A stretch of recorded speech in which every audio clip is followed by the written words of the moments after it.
And finally, Theresa Moltoni, who recently, I'm not sure, you'll have to tell me later on, Theresa, became an OAM. So congratulations, recognising the work you've done for industrial relations and your preeminence in this area. It's your expertise. Theresa is the Managing Legal Practitioner Director at IRIQ Law, and now a lawyer, as well as having a huge, significant background in HR.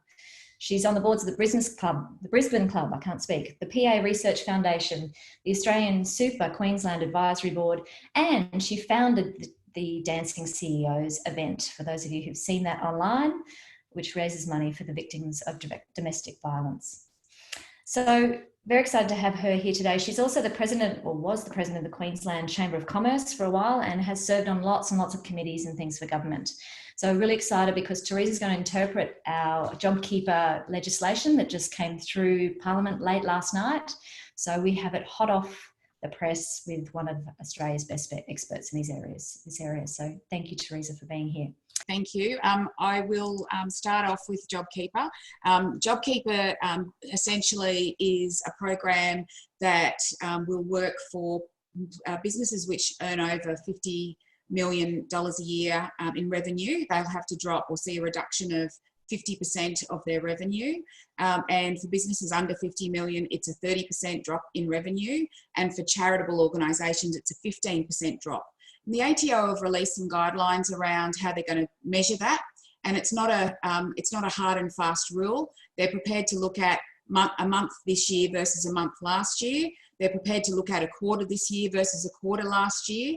And they're also prepared to look at organisations who may have not experienced any drop until they suddenly jumped off a cliff face. Perhaps their business had to close down very quickly and they've gone from whatever to zero overnight. So they've indicated that there's a level of discretion that the ATO will have so that they can look at different situations and maybe have a bit more sympathy for your particular situation. So it's not a hard and fast rule. There's kind of some guidelines around it.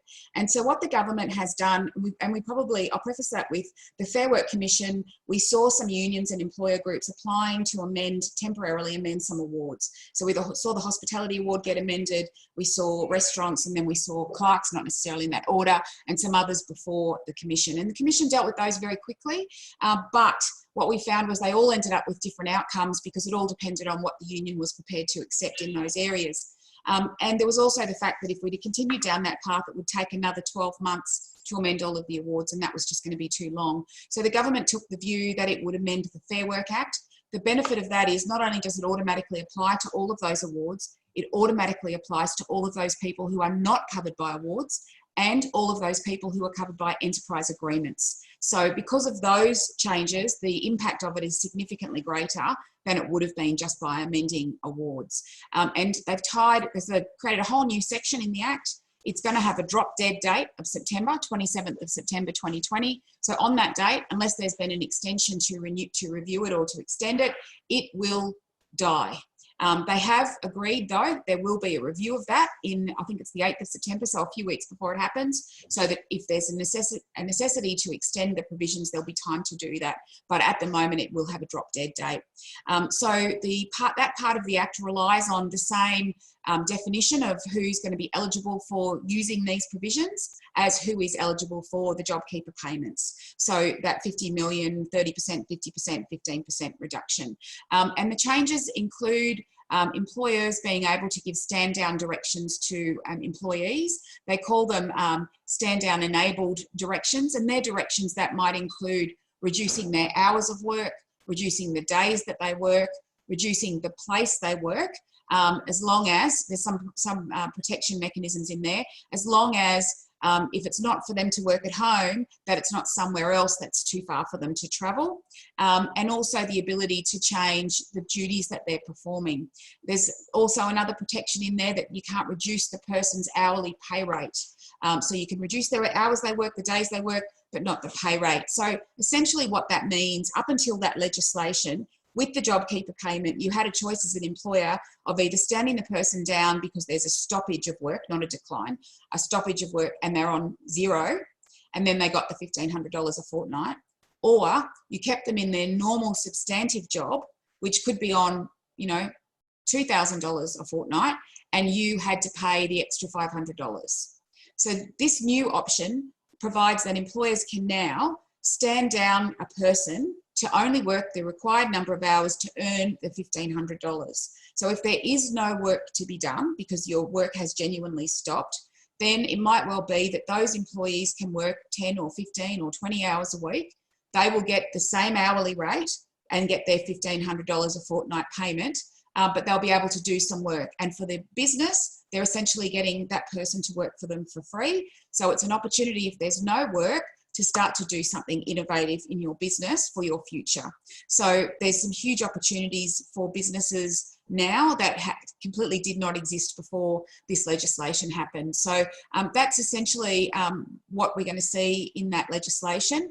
We've got to comb through the detail. Of course, there's always some devil in the detail, so we have to make sure we understand what that is and the impact of that. But just getting back to what we've been seeing, so our firm is an employment law firm, so we've been very busy helping businesses wade through, you know, all of the incredible challenges in front of them, and what's made that really difficult is the constant changes, because there's been sometimes daily changes, or even within a day, multiple changes happening from federal government, state government, councils, you know, organisations like Qantas, you know, what they did with all the travel that was booked and how that affects your business, and all of those kinds of issues coming at everyone from everywhere in a situation where there's already a very complex legal framework in place. So businesses have had the challenge of not wanting to lose great people that they've spent a lot of time developing and growing, and they're, you know, fundamental to their business, but balance that with being able to be financially sustainable and having a business at the end of this.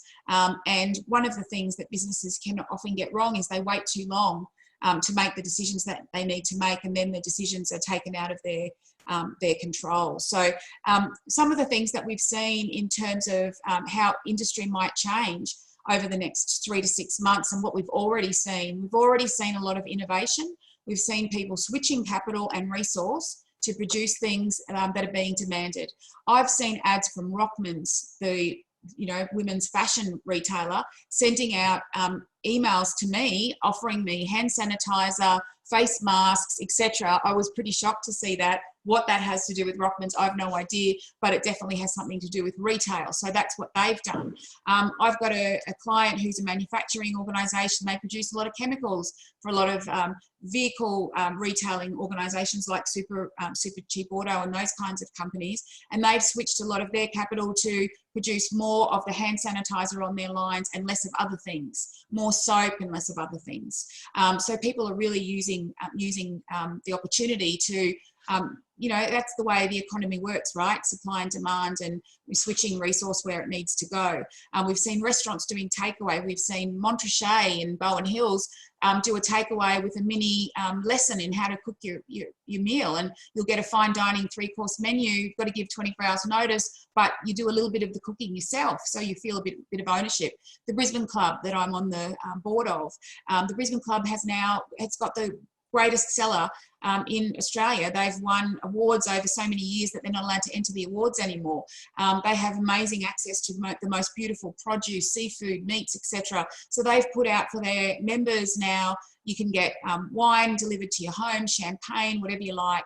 You can get cheeses, seafood, meat, fruit and vegetables, and they're now moving into doing takeaways of curries and those kinds of things. And we're looking at doing the special interest group lunches. We're looking at how we can do those over Zoom and deliver food to people's home, so we can all sit and eat and drink together and still listen to the great key speakers that we've been listening to over many years. So we're seeing a lot of people embracing digital technologies, communicating better.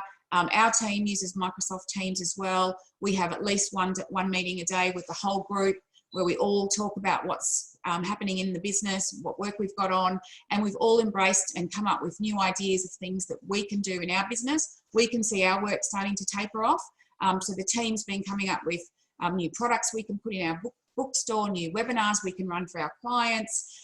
We've just decided to offer an opportunity to do our IR 101 program for half price. That's about to go out. We've never discounted it before, but people have got people sitting at home. Maybe they'll need to give them something to do while they're on their JobKeeper payment. Maybe they'll consider doing some training while those people are at home. So we're going to get that out over the next couple of days. So we're constantly having to look at that. It was easy before, we didn't have to do any BD. We have to work a little bit harder now and embrace some of these opportunities. Some businesses, unfortunately, are not going to survive this, maybe because they can't think of something else that they can offer, that they can't financially hold out as long as they need to. Others are going to flourish and new businesses will be created, and we're already seeing that happen. I actually think that in the future, when this all starts to come down, people will appreciate more working together in a traditional office, because it's been quite isolating being at home all the time. People like to have that interaction. So I actually think there's going to be, more people value that. And I think also we're seeing more people appreciate life in generally, appreciate time with their family, with their children. Some people are not at the moment able to see all of their family because of all these things going on. People are having more work-life balance because they're spending less time travelling. So there's all these issues that we're grappling with and that we'll deal with at the moment that I think will have an impact on the future. And I think that what this has also done is we were already seeing the move to digital technologies, but now we're actually seeing people forced to embrace the digital technologies. So if you didn't want to do it before, either it's a matter of survival now, you don't have a choice, you must do it, or you might not survive. And I think that's a good thing. So it's kind of ramped up the speed of change.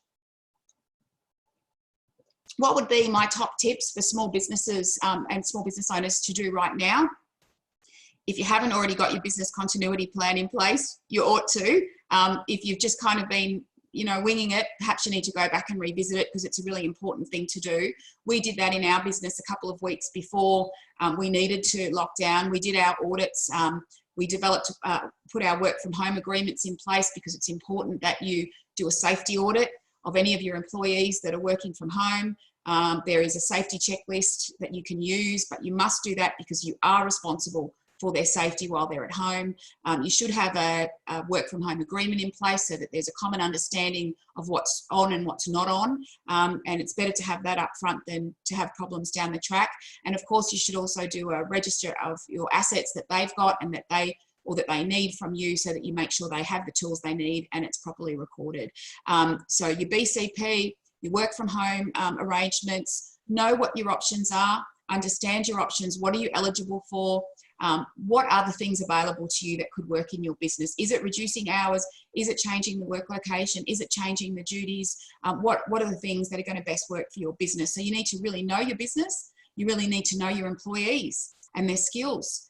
You need to know who's casual, who's permanent, who can I do what with, what is their job description, what are the things that they do, what are the things that can't be done anymore or don't need to be done anymore, and how can I modify and adjust that. You need to be innovative and encourage your team to be innovative. We've got one client who cuts vegetables and fruits for all the airlines, and they had this massive capacity to cut, get all these fresh vegetables in from the Lockyer Valley and locally and cut them all up for Qantas and Virgin, etc. And you can imagine what's happened with that, and even for the supermarkets. So the supermarkets, they've got more of that going out. That's a good thing. But what else could they do with that access to the beautiful produce that they have? And we've encouraged them to look at other options for what they might be able to do to sell that to the market around them, to consumers around them, to consumers in Brisbane, and perhaps having those workers, instead of cutting up vegetables, delivering those vegetables to different people around Brisbane. So it's about, being very innovative and open-minded about what you can do. What resources have I got? What can I do with it that people will want? And then it's also important to implement those sensitively. And I think Claire talked about this, and she's absolutely right.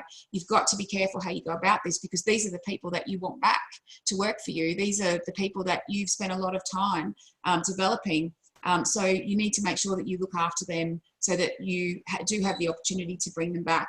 In my business, every single one of my people has taken a very long time to get to the level of expertise that they're at. And I don't want to lose a single one of them through this. That would kill me. I would like to find another 5 people or 10 people with their skills and knowledge. So I need to do everything in my power to keep them fully engaged and fully employed for this whole, that's my goal. I don't know if I'm going to be able to achieve it, but that's absolutely my goal because they're so important to my business and to our future. So the other thing that I would say is just to be really careful. Oh, just one more quick one. Okay. Be really careful when you implement things that you do them correctly. A redundancy is obviously might be something that you need to do, but if you don't get it right and follow the right steps at law, you'll end up with an unfair dismissal that'll cost you a bucket load of money as well. So make sure you do these things the correct way.